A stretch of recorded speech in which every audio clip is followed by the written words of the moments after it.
За баярлалаа та бүхэнд өдрийн мэнд хүргье. За энэ нийслэлийн төсөв гэдэг асуудалд аудит хийдгүү. Нийслэл Монгол Улсын засгийн газар хоёрын ажлын уялдаа холбоо гэж одоо бас алд дэлгэм зөрдөг. Нөгөө 5-7 төмөр зам хэдэн метр зөрчсөн гэдэг шиг ийм зөрүүтэй ажлууд сүүлдээ болж хувраад байна.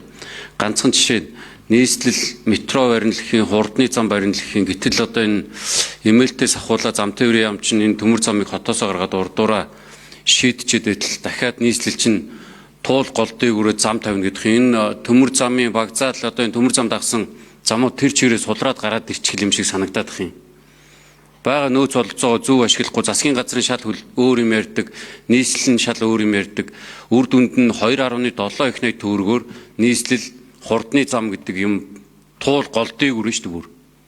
Барьж тоолох гээд энэ дээр аудит хийх үү, энэ дээр хийвэл хийгээд эртхэн шиг засгийн газарт одоо энэ нийслэлийн ажил хөдлөөд мөнгө төгрөгөө үрж барахаас өмнө асуудлаа шийдмээр байна гэдэг нэг юм асуудал байна.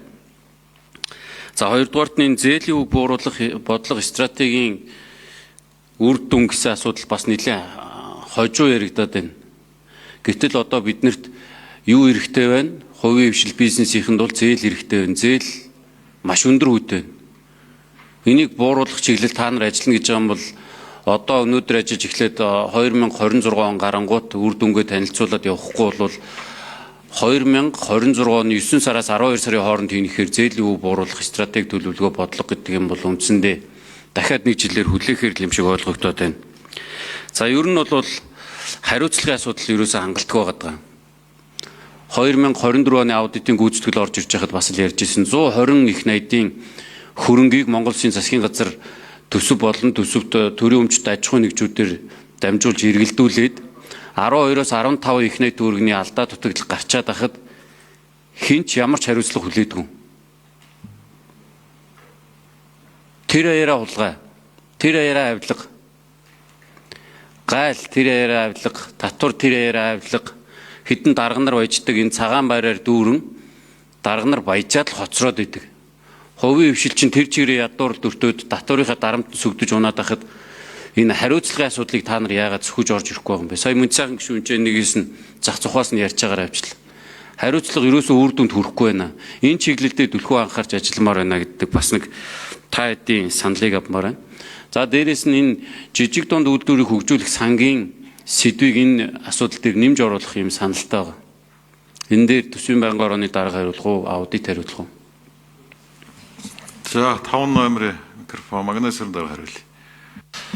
За нийслэлийн төсөвтэй холбоотой манайх одоо төсвийг батлахад дүгнэлт өгж байгаа. За мөн одоо санхүүгийн аудитаар цаглбарт хугацаанд нийслэлийн аудитын газар бол энэ дээр хариуцж бүрэн ажилладаг.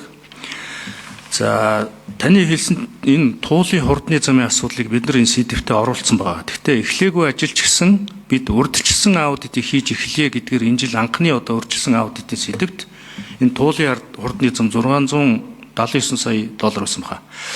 Энэ 32 км замын энэ асуудлыг энэ тэзүүгээс нь эхлээд энэ зураг төслөөс нь авахлаа ингээд ямар ч үсэн хийж эхлэх зүйтэй гэж үзээд энэ жил бид нар урьдчилсан аудитын сэдвт нэг сэдв орсны сэдв байгаа.